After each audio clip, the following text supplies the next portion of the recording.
마가복음 3장 13절에서 19절입니다. 19절. 13절에서 19절입니다.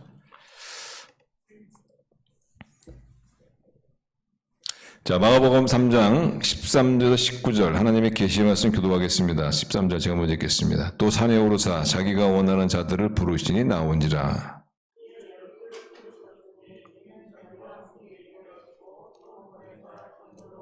귀신을 내쫓는 권능도 가지게 하려 하심이로라. 또 세베대의 아들 야고보와 야고보 형제 요한이니 이 둘에게는 보아너게 곧 우리의 아들이라는 이름을 더하셨으며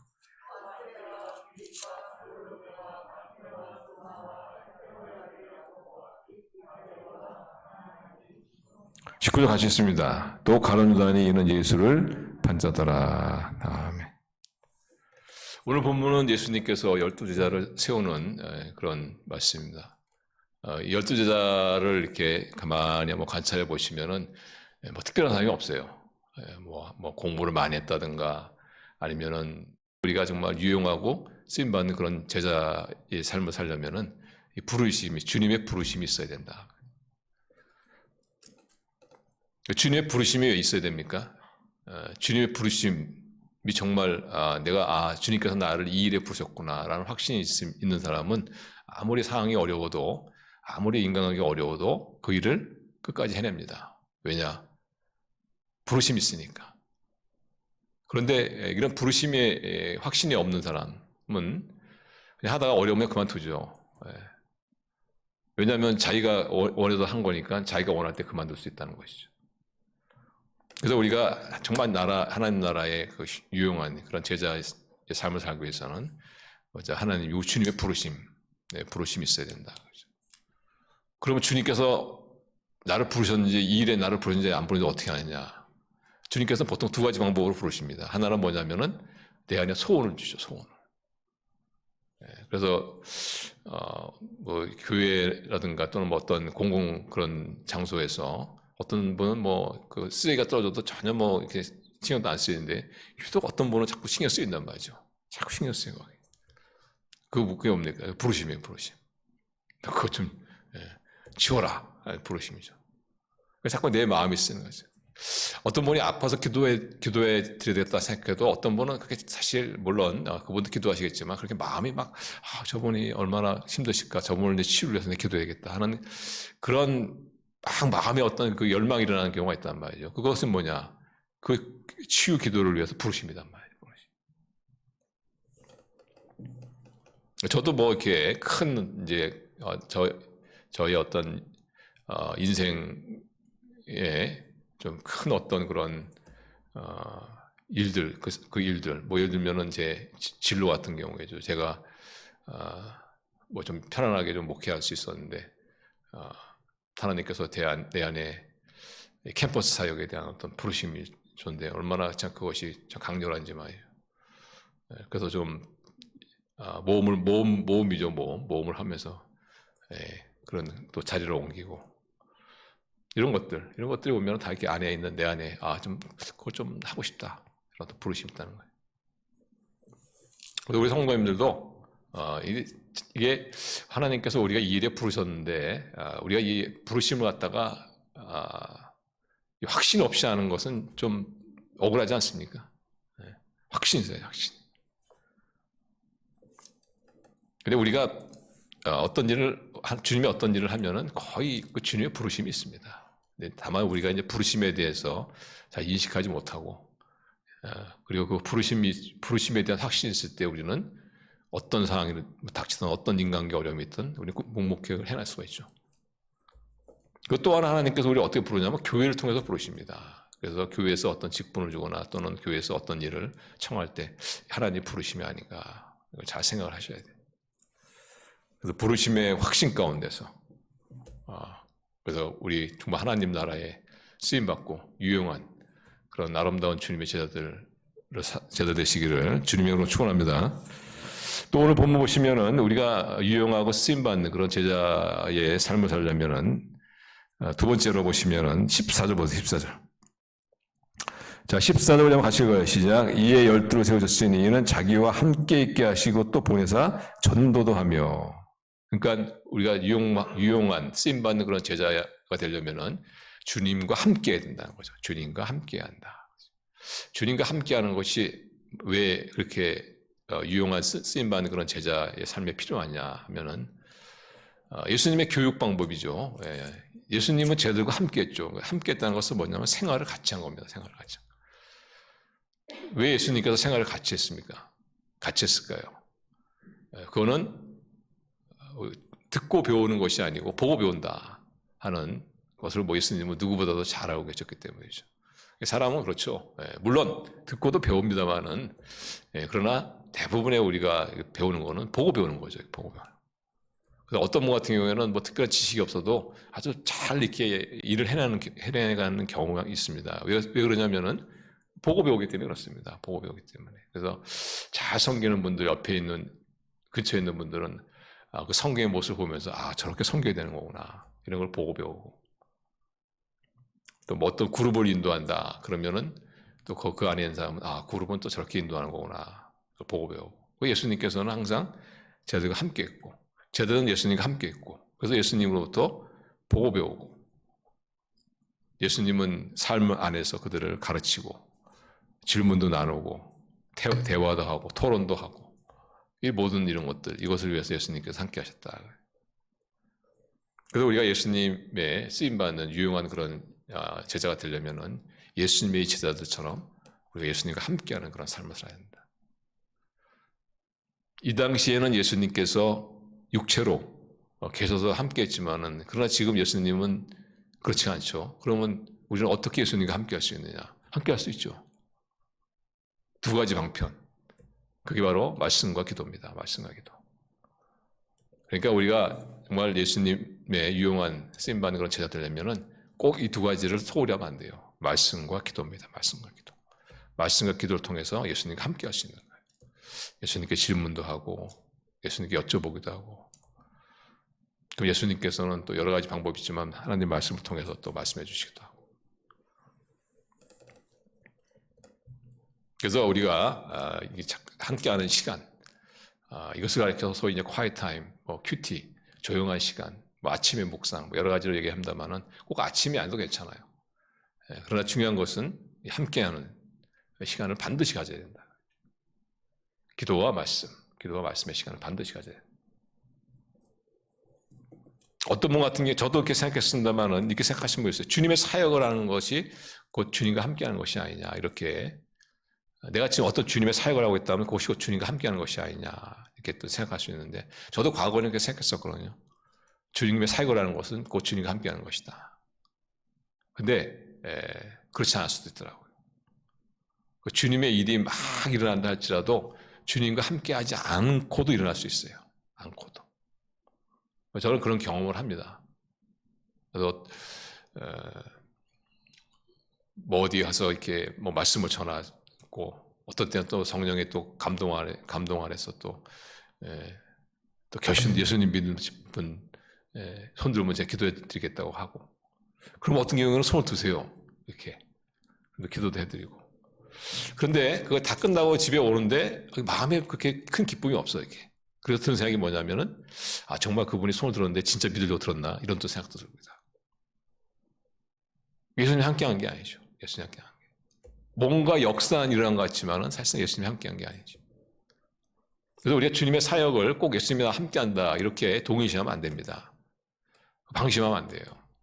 예수님의 일을 하더라도 예수님과 함께하는 거 상관없을 수가 있다는 것이죠.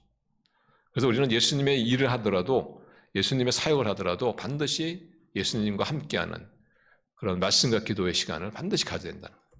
내가 지금 사역을 하니까 이거 나는 뭐 말씀과 기도의 시간을 따로 가질 필요가 없다. 그렇지 않습니다. 말씀과 기도의 시간은 반드시 가져야 되고 왜냐? 예수님의 사역을 하더라도 예수님과 함께하지 않을 수도 있기 때문에 그렇습니다. 그래서 우리가 항상 시간을 정하고 뭐 장소를 정하고 이렇게 해서 항상 뭐 20분이라도 좋으니까 항상 하나님 말씀과 기도로 우리 주님과 교제하고 주님과 함께하는 그런 시간을 반드시 가져야만 우리가 이 지금 부르신 예수님의 제자들처럼 유용하고 쓸모 있는 그런 제자가 될 수 있다. 그렇게 하시는 우리 성도님 되시기 바랍니다. 자, 그리고 또한 우리가 예수님께 쓰임 받고 쓸모 있는 제자가 되려면은 첫째로 부르심이 있어야 돼요. 부르심, 콜링에 대한 확신이 있어야 돼요. 아, 이 일에 나를 부르셨구나. 확신이 있어야 돼요. 그리고 예수님과 함께 해야 됩니다. 예수님과 함께 해야 돼. 그리고 마지막 세 번째로 동역자들을 포옹하는 그런 사람이 돼요. 동역자들을 포옹하는 사람이 돼요. 함께 동역한 사람들을 포옹하는 사람이 돼요. 오늘 예수님의 제자들이 명단에 나오죠. 자, 보시면 먼저 16절 보시면 시몬이 등장하고, 그 다음에 17절도 보시면 야고보, 그리고 야고보의 동생이죠, 요한. 18절 보세요. 18절. 자, 18절 있나요? 18절 한번 같이 읽어요. 18절, 19절 같이 읽읍시다. 시작. 또 안드레와 빌립과 바돌로메와 마테와 도마와 알페의 아들 야고보와 및 다데오와 가나나엔의 시몬이며 또 가룟 유다니 이는 예수를 판자더라. 거기 예수님의 제자들의 이름이 쭉 나오는데 이 제자들의 이 이름을 다른 이제 성경 전체를 갖다 뒤져보면은 그렇게 제자들이 어떤 사람이고 어떤 사역을 했는가가 정확하게 좀 자세한 정보들이 별로 없어요. 그냥 대부분 보면은 뭐 베드로 아니면은 뭐 요한 뭐 이 정도, 야고보 좀 나오고 나머지는 사실 그렇게 많은 정보들이 없습니다. 그런데 한 가지 분명한 것은 뭐냐면은 이들은 같이 어울릴 수 없는 사람들이에요. 어울릴 수 없는 사람. 어울리기가 굉장히 어려운 사람들입니다. 왜냐하면 먼저 베드로 보세요. 베드로는 어떤 기질입니까? 충동적이죠. 아주 충동적이에요. 어디로 튈지 몰라. 그 다음에 이 야고보의 형제 요한은 어떤 사람이에요? 여기 나오지 않습니까? 17절 보시면 우레, 보아너게, 예수님께서 이들에게 별명을 줬는데 보아너게, 우레의 아들이다. 그러니까 아주 혈기가 많은 사람이 혈기가. 여러분 한번 생각해 보세요. 어떤 두 사람이 혈기가 이런 사람들이 다른 사람과 같이 어울리기가 쉬울까요? 어렵죠. 또 충동적인 또 베드로.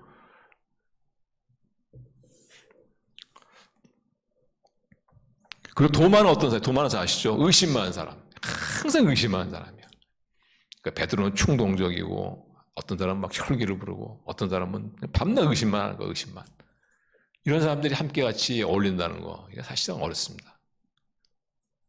거기다가 또 원수지간인 사람도 있어요. 원수지간 사람이 나오는데 누구냐면 마테라는 사람하고 그 다음에 가나나인 시몬이라는 사람이 나옵니다. 18절 보시면 마테와 가나나 시몬은 사실상 원수지간이에요. 이 사람은.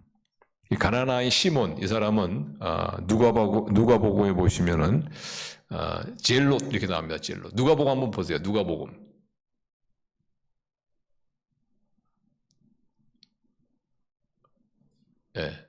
누가복음 6장 15절 같이 가요. 같이 읽습니다. 시작. 마테와 도마와 알페오의 아들 야고보의 셀롯이라는 시몬과 셀롯이라고 되어 있는데 원래는 질롯입니다. 질이 뭐냐면 열정. 그 열성당원이에요. 열성당원. 이 시몬이라는 사람은 열성당원이에요. 지금으로 말하면 뭐냐면 독립투사입니다. 이런 사람들은 그 가슴에 이렇게 탁 칼을 품고 쫙 다니다가 그 민족의 배반자 됐으면 그냥 푹 찌릅니다. 그러니까 뭐 수단과 방법을 가리지 않고 나름대로 나라를 위해서 싸우는 그런 아주 좀 난폭한 사람들입니다. 난폭한 사람. 물론 좋게 말하면 독립투사고 좀 심하게 좀 안 좋게 말하면은 난폭한 사람들이죠.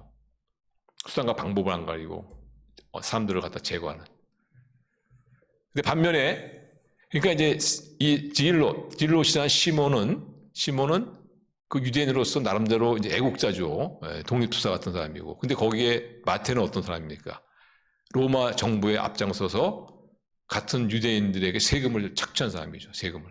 세금을 막 걷어들이는 사람이에요. 그 당시에 이 세금 걷어들이는 사람은 유대인들에게는 다 매국노입니다. 매국노. 그러니까 독립투사하고 이 마태라는 이 반역자하고 말이죠. 매국노하고 같이 섞여 있는 거예요. 그러니까 이들이 같이 함께 한다는 것이 거의 불가능하죠, 사실. 그런데 놀랍게도 성경에 보시면은 이들이 서로 뭐 다투거나 또는 서로 막 분쟁하거나 이런 것이 없다는 겁니다. 그래서 그들은 서로는 같이 어울릴 수 없지만 그러나 함께 포옹하는 그런 제자도를 가지고 정말 복음을 땅까지 증가하는 그런 아주 위대한 그런 일들을 해낸 것을 볼 수가 있습니다. 그래서 우리도 주님께 쓰임받고 유용한 그런 제자의 삶을 살기 위해서는 동역자를 포옹하는 그런 사람이 되어야 된다. 동역자를 포옹하는 사람이 된다. 그래서 우리가 이 신앙생활하는 데 있어서 절대로 이렇게 미운 사람이 있으면 안 됩니다. 미운 사람이 있으면 안 됩니다. 그런 미운 사람이 있으면 우리가 절대 쓰임받지 못해. 그래서 이게 없어야 돼. 용서하고 또 용서를 빌기도 하고. 하나님께서는 다양하게 쓰지 않습니까? 하나님께서는 뭐 꼭 나 같은 사람만 쓰십니까? 나와는 반대되는 그런 사람도 쓰시고 필요하니까. 근데 그래서 하나님께서 그 부분이 필요하기 때문에 나와 다른 사람, 나와 안 맞는 사람, 나와 좀 어울리기 어려운 사람 이런 사람을 쓰시는데 그런 사람을 함께 할 수 없다라고 하는 것은 하나님께 쓸 수가 없는 거죠. 그래서 우리가 좀 이렇게 좀 나와 다른 이런 그렇지만 나와 동역자인 하나님의 입장에서 봤을 때는 다 복음의 일꾼들인 나와 다른 이런 사람들을 이제 포옹하려면은 무엇보다도 이제 모든 사람들은 장점 단점이 있다는 걸 이제 우리가 잘 인식을 해야죠. 우리도 각자 장점 단점이 있잖아요, 그치? 약점이 있고 강점이 있고. 근데 어떤 분은 보면은 자기 그 좋은 점이 있는데 이거는 잘 못 보고 자기 나쁜 점만 이렇게 열심히 보는 분이 있더라고. 바람직하지 않죠, 그죠? 근데 어떤 분은 또 반대로 또 자기 약점은 모르고 자기 잘하는 것만 또 막 또 보는 사람이 있어요. 교만일 수가 있죠, 교만일 수.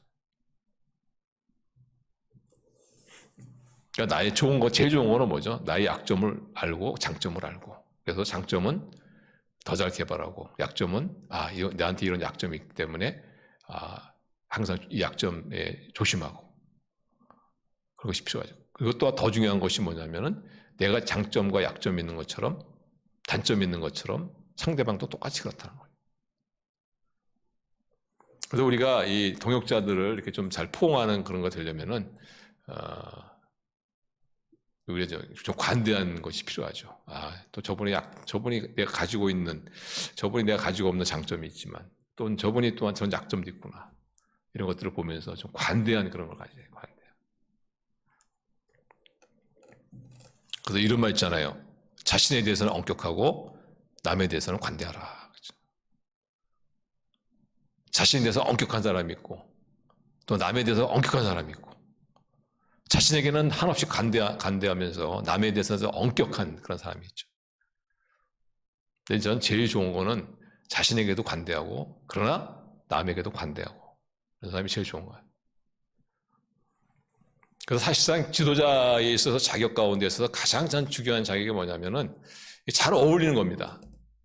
남들과 잘 어울리는 사람이 제일 이 동역자를 포옹하는 그런 자질을 가진 사람이죠. 그래서 우리가 이제 주님께 쓰임받고 유용한 그런 제자가 되려면은 좀 남들과 좀 잘 어울리는, 부딪히지 않고, 막 부딪히면 안 되지. 막 여기도 부딪히고 저기도 부딪히고. 하나님 쓰시기가 어렵잖아요. 그래서 사실상 교회는 화려한 솔로보다는 그 공동체에 잘 어울리는 사람이 더 훌륭한 일을 하는 겁니다. 사실. 왜냐하면 하나님께서는 하나님이 일을 하실 때 개인을 통해서 안 하세요. 개인을. 항상 교회를 통해서, 교회라는 공동체를 통해서 하는 것이죠. 그래서 어떠한 사람이, 한 사람이 뭐 큰 공로를 세웠다 하더라도 그것이 전체 공동체에 그렇게 유익하지 않다면 하나님 나라에는 손해가 되는 겁니다, 사실. 항상 이 큰 그림에서 봐요, 큰 그림에서. 그러려면 우리가 동역자를 포옹하는 그런. 그러려면 나도 장점과 단점이 있는 것처럼 상대방도 단점과 장점이 있고, 그 상대방에 대해서는 실수에 대해서는 이렇게 관대한 좀 여유가 있는 그런 것이 필요하고 뭐 자신에서 엄격하면 좋지만은 너무 엄격한 것도 바람직하지 않는 것 같아요. 자신도 좀 용서할 줄 알고 좀 여유를 가질 줄 알고 그리고 모든 사람들과 함께 잘 어울리는 그런 사람이 정말 예수님께 하나님 나라에 참 기묘하고 유용한 그런 우리 제자인 것을 우리가 발견하게 됩니다. 그래서 우리 성도님들 정말 하나님 우리가 뭐 직장생활 하신 분도 성도님도 계시지만 뭐 직장에서 아무리 열심히 일해도 정말 이제는 더 이상 쓸모 없다 그러면은 직장이라는 것은 어떤 것이에요? 잘라버리죠. 그냥 잘라버립니다. 또 우리가 아무리 뭐 사람들로부터 인정을 받는다 할지라도 뭐 그 인정이 얼마나 오래 가겠어요. 그런 것이 영원하지도 않는 것이죠. 그런데 우리 하나님의 인정 영원한 것이죠. 하나님의 나라 그 가치는 영원한 것 아닙니까? 정말 영원한 것에 우리 인생을 드려야지. 그래서 우리가 하나님 나라에 참 쓰임받고 유용한 그런 제자가 되는 삶을 산다는 것은 영원한 것입니다. 영원한 건 가치가 있는 거예요. 어떤 것과도 바꿀 수 없는 가치가 있는 거예요. 그러기 위해서는 우리가 어떻게 해요? 주님의 콜링, 주님의 부르심에 대한 확신이 있어야 되고 주님에 대한 부르심에 확신이 없으면 기도하시기 바랍니다. 하나님 확신을 주십니다. 그러면. 어떻게 확신을 주십니까? 내 안에 있는 소원을 또는 교회의 교회를 통해서 부르심 그걸 또 확신을 갖고 그 다음에 예수님과 함께하는 것을 게을리하면 안 되겠죠. 말씀과 기도로 꾸준히 일관성 있는 그런 주님과 교제하는 그리고 한 걸음 더 나가서 어울리는 거죠. 동역자들을 잘 포옹하는 그래서 함께 더불어 일하고 하나님께서는 각자 가지고 있는 은사와 달란트와 어떤 다름을 통해서 하나님께서 쓰임받고 일을 할 수 있도록 그래서 우리가 뭐 이 예수님의 12제자 가론유다 뺀 예수님 11제자만큼 그렇게 참 훌륭하지 못하지만 그래도 하나님 나라는 그 가치는 영원한 것인 줄로 믿습니다. 그 어떤 것보다 가치 있는 거 아닙니까? 그 부분의 한 부분을 담당하더라도 그렇게 가치 있는 그런 우리 주님의 쓰임받는 유용한 그런 우리 모든 제자들 되시기를 주님의 이름으로 축원합니다. 기도하겠습니다.